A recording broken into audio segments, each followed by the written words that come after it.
c'est la même chose, je veux dire que loolu daal di wax les présidents Bassirou Diomaye Diakhar Faye et Sassou Nguesso ont aussi discuté de la candidature de Macky aux Nations Unies, disent les médias congolais. Le Sénégal ne peut pas soutenir la candidature de quelqu'un qui a encouragé l'assassinat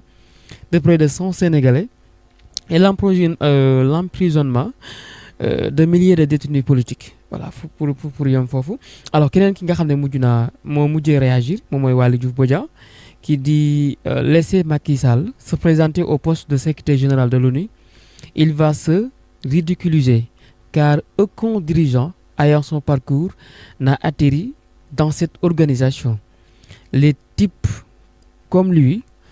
vont à minima à la Cour pénale internationale.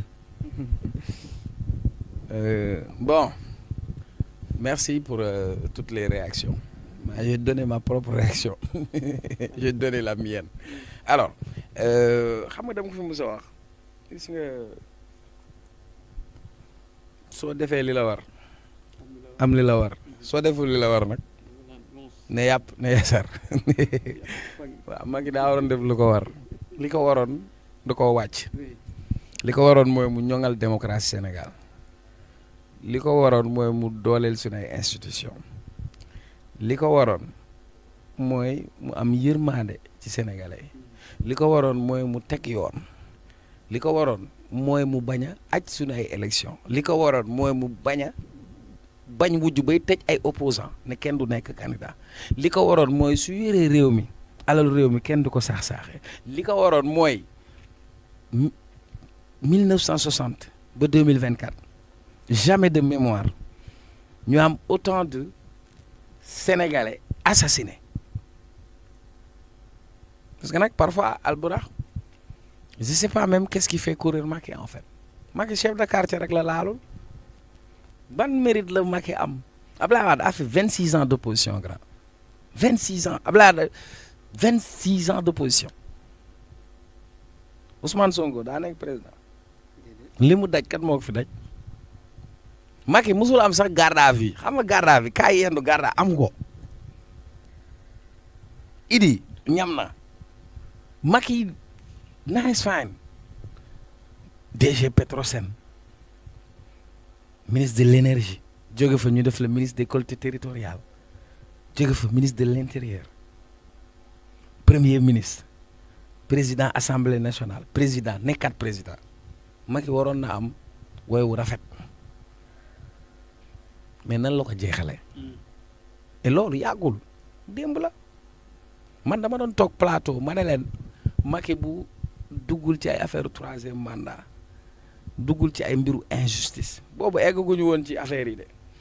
am na fu ñu doon toll sénégalais yëpp ñooy manko ni ñun doomu Sénégal nañ dem ñu taxaw ko mais dañu am ay contentieux yoo xam ne réglé guñ ko des blessures sont là et les cicatrices béantes sont là comprendre nga maintenant nag il y a eu des réactions je suis allé écouter l'élément man maa dégg journal Télé Congo ñu ne Bassirou Diomaye Faye ak Denis Sassou Nguesso waxtaane nañ poñ yi ba ñëw si candidature position Union africaine par rapport à la candidature de Macky donc su fekkoon télévision congolaise bi waxu ko duñ ci dégg lan la ñuy waxtaane nag xaw ma lu ñuy waxtaane mënuma la wax lan lañ ca wax ak position waaye lenn de laa lay xamal moom man fi mu toll nii dama waaru man dara duma bettati fi mu toll nii ah non non non non bu Diomaye mu ne jël Mimi Touré jëndee ko ña mu nekkaloon te Mimi mooy Macky mooy Mimi kon man dara bettu ma dara duma ci bett oui mais waaw mais moom xam nga mën na génn mu wax ñoom ñaar ñëpp mën nañu waxante ñoo bokk seen kuréel lañu nekkoon ñoo nekkandoo woon seen frappe du dëgg waaw mais benn télé daa am lu mu wax xel xalaatu ko la wax waaw xam nga nag am na lu xel xalaat xam nga am na yu bëri yoo xam ne xel xalaatu ko woon di xel xalaatul woon nii Bassirou dina teg coalition Diomaye président ba du mooyu ñi mu àndaloon di xeex xel xalaatul woon loolu xel xalaatul woon ñaari at nii ci sénégalais yi nga xam ne boom nañ leen enquête amu si atteeguñu xamuñu kan moo faat xel xalaatul woon gone gi nga xam ni moom lañ dóor bal fii pistolet au Parcelles Assainies te mu yoroon drapeau bi ba tey mbiram leerul xel xalaatul woon reddition des comptes fii la toll est-ce que xel xalaatoon na tey ñu toll fii ñun tey comme on parle de xel xalaatul maintenant nag comme lii xel xalaatul woon ñu ngi koy faral di gis man fi mu toll nii bu la dara bett maintenant nag acte boo ci posé dafay am ay conséquences c'est des questions de choix je ne suis pas à la place de Diomaye mais moi si j'étais Diomaye je ne cautionnerais pas cette candidature parce que ce n'est pas la personne de Diomaye mais c'est par rapport à ce qui s'est passé au Sénégal est-ce que Macky mérite le soutien du Sénégal c'est ça le vrai débat et ça chacun pourra y répondre beneen bi on parle des Nations Unies et cetera mais le système des Nations Unies nan lay fonctionner en fait Macky booy seet dafa jógoon fii benn jóg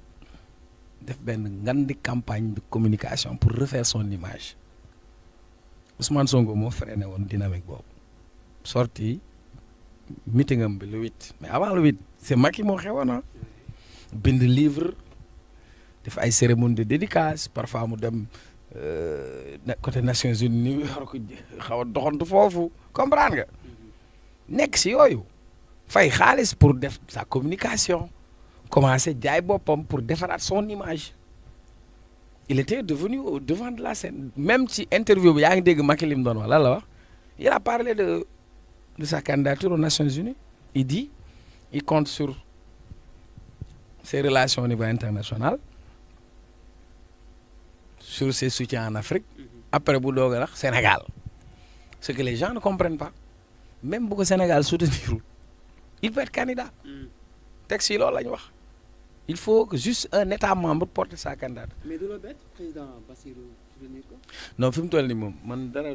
man xam nga li ma bett na ma ba pare. comme am naa mbetteel ci xajam-xajam yi am diggante Sonko ak Diomaye fi mu toll nii moom boo la dara bettati toogal rek seetaan def parti bi xool fi mu toll nii moom gaañ man position boo laa toogee de